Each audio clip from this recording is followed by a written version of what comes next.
all incredible people here who are taking care for us, and for invitation which was transferred via Jaya Prakash, which I respect very much, that he really tried to put two worlds together in such a special place as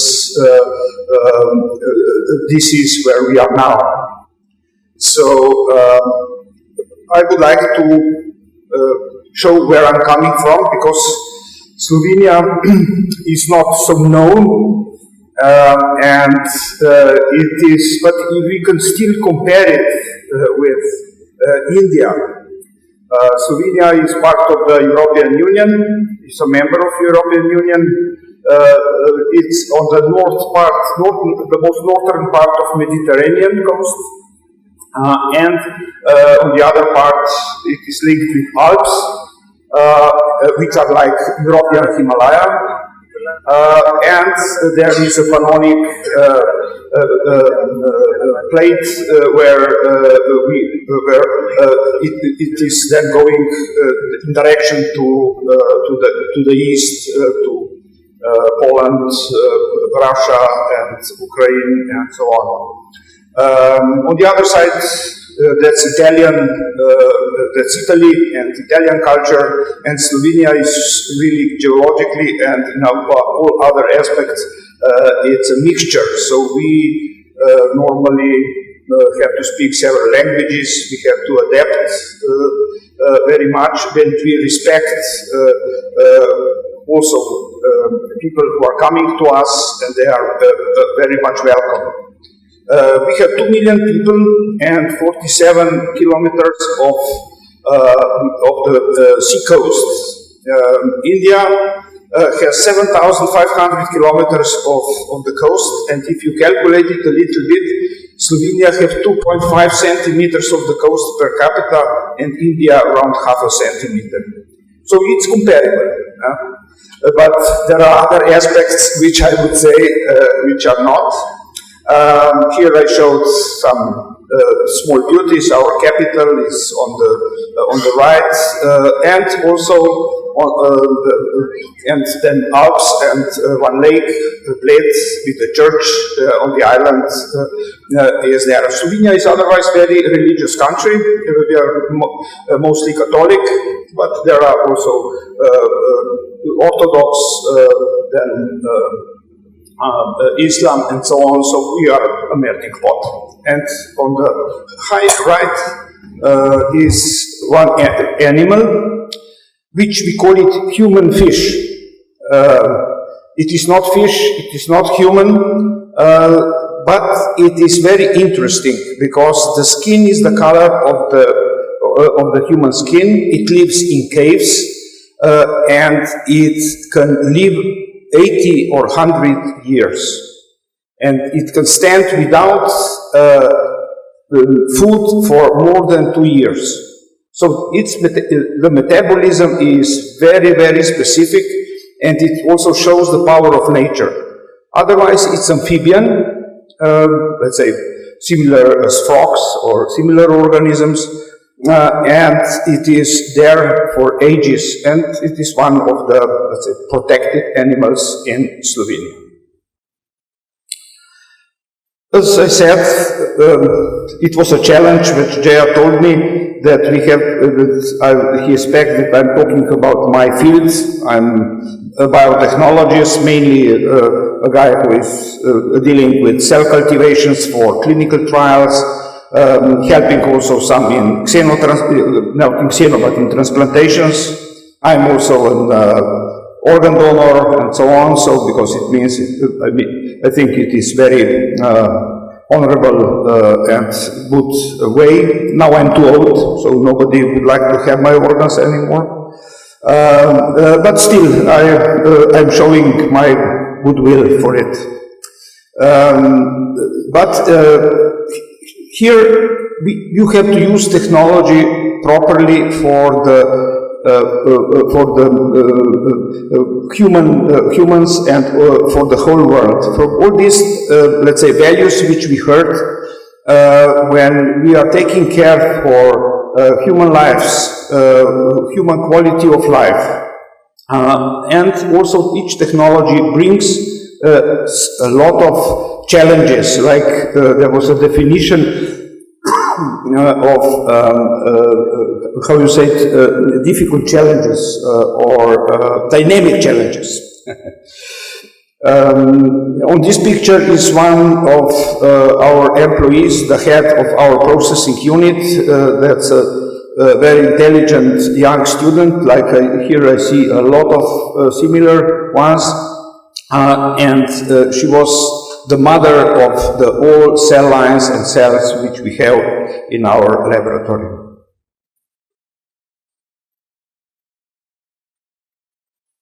So, in reality, when we ask ourselves why we are doing all these things, why we are trying, what we try to do in our life. So, generally, I collected things, we don't want to die. So, we want to live forever. Theoretically, it can be very boring. You see a lot of movies from Hollywood or somewhere else. If all your friends will die and you will stay alone, is this really nice? You know, then you see all these vampires, which are more than a few thousand years old, sucking human blood, but in reality, you know, nothing is changing for them. So it's a boring life. So you have to be happy. Well, these people who are living forever, most of them, they show that they are not happy. You know. Of course, they have to be young. You know, it means you have to look young. And you have to be wise like an old person, which was not touched by dementia. So these are all quite challenging things for technology, which we have to achieve, and this is not so easy. And let's say, okay, if we accept, we will die, okay. But then what we are afraid of, or what we don't want? We don't want to suffer. Not just the physical suffer, you can get some medications and so on, and most of the pain you can take, but you know, this life is then not really acceptable. I know my mother, when she was dying and she was in pains, she didn't want to have sedatives, because she told me, I would like to feel when I'm dead.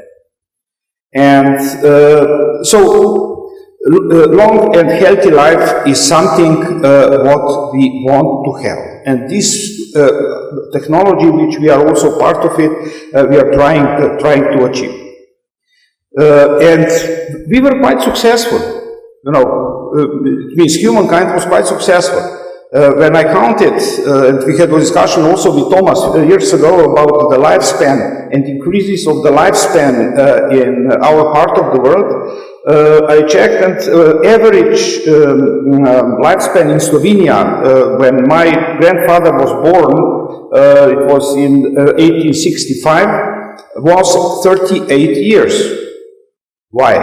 Because a lot of children died, people died because there was no simple operations, there was no blood transfusion, and so on, and there were a lot of diseases which you can prevent by vaccination. And the second part was after the Second World War, when antibiotics came.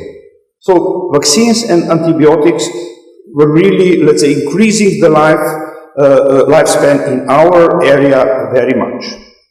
And of course a lot of other medical technology and other things which also increased, but they mainly increased the quality of life. Because if we are aware, let's say in Western medicine, when we calculate or see what are the medicines which we are using and pharmacy producing and selling, most of them are symptomatic drugs. What does it mean? If I have a headache, I don't heal the cause of my headache, but I would like to get rid of my headache. And if it's gone, I'm satisfied. So I'm not really trying to heal myself.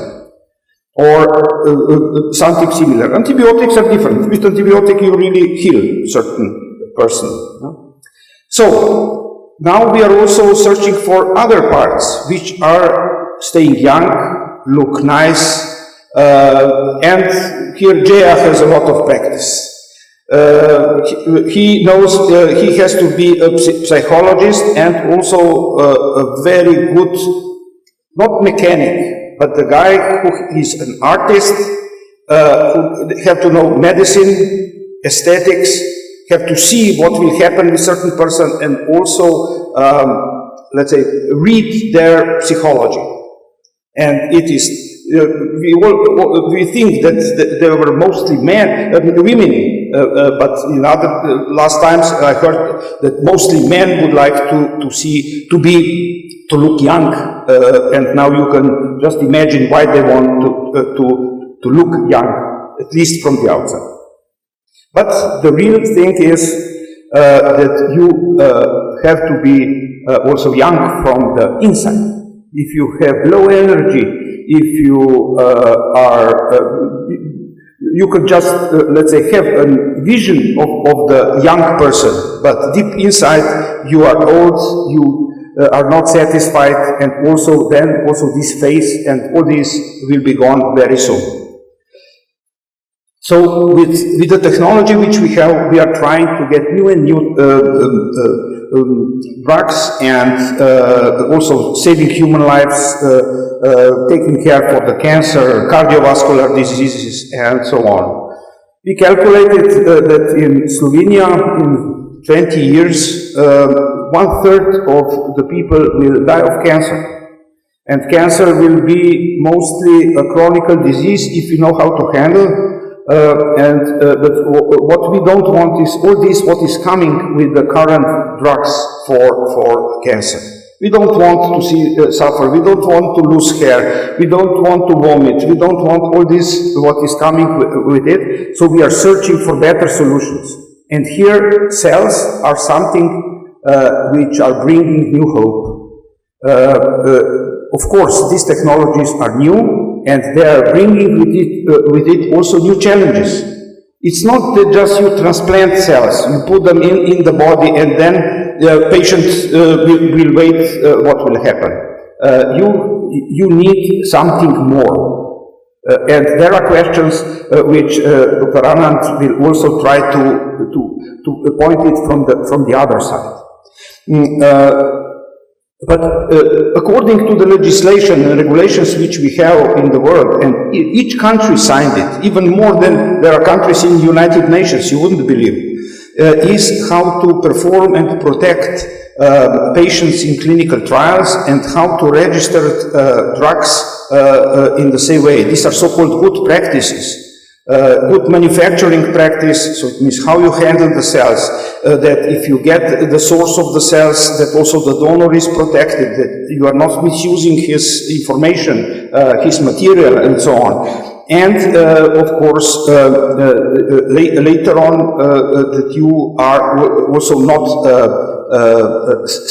buying and selling the cells and organs. This is something which is, let's say, in Europe and in most of the world, absolutely unacceptable. But if you want to be sure that patients won't, let's say, suffer, we have to perform so-called preclinical research. So it means before you can use something on the human, you have to be sure that it will be safe, that it won't make any harm to the patient, also for long term. And it's becoming more and more personalized, because what is good for me is probably not good for you, and vice versa. So there are some so-called disease models which are then coming from the laboratory to the animals, and you have to test animal models on animal models how safe are these drugs, and also how effective they are. Here we are coming also in the field of ethics and protection of animal lives, because animals are, we harm them, and if you ask them, they won't agree. And on the other hand, we are not here to develop drugs which can eradicate diseases in mice.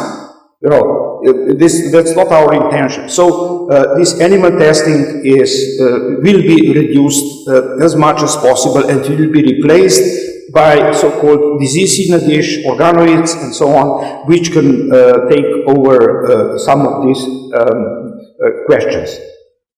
And if you do all this, that becomes terribly expensive. And now, when we are talking about, let's say, equal opportunities, and that everybody has to go to the school, have right to be in the school and be equally, at least equally treated, now here you have separation of the population where, can you, let's say, in India, you afford to have a drug for, let's say, for cancer treatment, for hematological cancer treatment, where you will pay $500,000 per patient. In Slovenia is unacceptable, and in India, I'm sure too. So something has to be done that this is not so expensive. But if you want to obey the rules, it is just not possible. Then you have to go and develop something which is, let's say, a little bit less expensive, but also at the same time effective. And also a little bit change the rules if you see that they are too tight. But on the other hand, in the populations which can afford, let's say, some of these treatments, population is decreasing. So let's say we have a negative trend of population in European Union, especially also in Slovenia, we are less and less. My aunt is living in Kenya, and she went there in 1968, and in Slovenia we have 2 million people, and in Kenya they have 8 million people. Now Kenyans are close to 100 million, and we are still 2 million. So, you know, these are really drastic changes, and this is in our lifespan. And also this population, which is rest in Europe or in development world, it's old. Again, what we were talking before, it's not healthy, and somebody has to pay for their health, and also for their pensions and so on. So that's a big challenge. So instead of being young and healthy, we are old and sick. And what else? What we want? We want to buy our security. We have to invest in the insurance company that my life will be happy and it will be prosperous. And it's coming to so far that it makes no sense. So Western population is searching for something else. We are seeking for other part which is missing, and the spirituality is like a user interface which brings, let's say, material and non-material world, and transcendence brings to the real daily life. We can achieve it through several ways. One is definitively art, what we are doing, let's say music, literature, painting, and so on. Then the others who practice more religion, but they would like more and more, let's say, truth, definite truth, and nothing else, you know. But, you know, then the others, and quite a lot of them, especially young ones, go to meditation, yoga, and also sports. And so, is there a conflict with science and religion? Why? Because science tried to explain in the specific way how with experiments, with logical things, the manifestation of life which we see. And religion is giving more or less definite answers, which are then, at least in Europe, they were in conflict in the past. Let's say, if you will be in Europe 200 or 300 years ago with a smartphone, you will definitively burn on the stake. You will be a witch, you know, so, and it has to be eradicated. And also in the past, if we are looking in our religion, the symbol of the half-god who was bringing light to the humanity was Prometheus. And Prometheus and light was, it means he enlightened people, so it means he brought them science. And he was punished for it, that the bird was eating, eagle was eating each day his liver, and during the night liver were regenerated. And he's also a symbol of regenerative medicine. In Christian religion, there is another one who was also the light bringer. It's called Lucifer. It's a symbol of hell. It's the ultimate devil. So we ask ourselves, are scientists devils because we are bringing light to humanity? That's important and you cannot neglect this. So we, also the scientific community, have to bring ethics, ethical issues and ways how to prevent that science will be misused in one or another way. But also this ethics is changing during time and also different developments and scientific discoveries. Now, we tried, humans were also, we have doubts, and scientists are normally, normal scientists have doubts and he does not believe something just like that. So there was also attempts, okay, that's a literature, the science fiction from Borges from 1970s, that how you can prove that the God exists. That's the way that you see the flock of birds, sparrows or whatever, and you know that, and because it's in your imagination, just you know how much birds you see, but even you didn't count them, so you say there are more than one and less than 100. And then you say, okay, if God exists, and God knows everything, He knows also how many birds were in this flock. And and you know that if if nobody knows, then this number is indefinite. And if somebody knows that how much birds is inside, this number is definite. We all know that the number in the flock is definite, so it means God exists. It's a mental play, of course, there are a lot of mistakes, but it sounds nice, and see the attempts how you would like to prove scientifically that God exists or it doesn't exist. Then it's one very interesting guy, that was the way when I came in love with mathematics. It's René Thom from 70s. He was describing catastrophes. Because he realized that people are thinking, we don't understand the exponential developments. We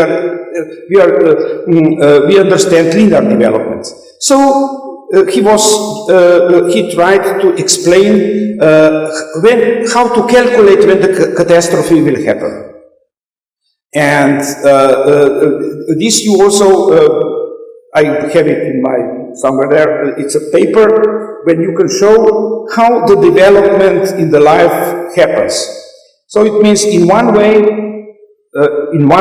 you see, let's say if you say that this plate is, are all mathematicians, normally our teachers of mathematics, they had better knowledge, and they were developing slowly but surely with better knowledge.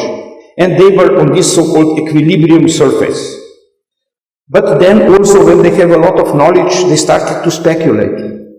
So the knowledge was not so important, but how you have your imaginations, how you put all these things in combination.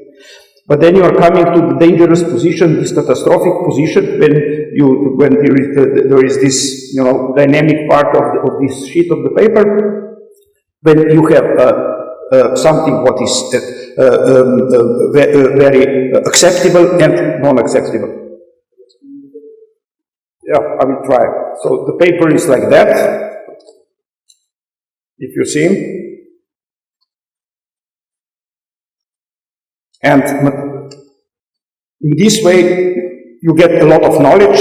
In this way, a lot of speculation. And here you have something which makes sense, and here something which does not make sense. And if you drop as a mathematician downstairs, you can never come back again. So at the lower part, you will be not known anymore, or you will be in hospital because you will be mentally ill. Here you will be a genius who will get a Nobel Prize. And now the ultimate part, it's from Arthur Clarke. It's from Tibetan Lamasery. The guys were for years trying to write all the names of the god. They defined that it should consist from maximum 9 letters, and when all the names will be written, then the world will stop to exist. It means it will go back to singularity, and we are talking today. But they were practical too. So when the computer science will help them, why should they, let's say, write all these names? So they ordered IT specialists to write them and accelerate this. And the guys who were there will realize, say, okay, what will happen now? The last name will be written, so it's better to run away before they will realize that the world will still exist.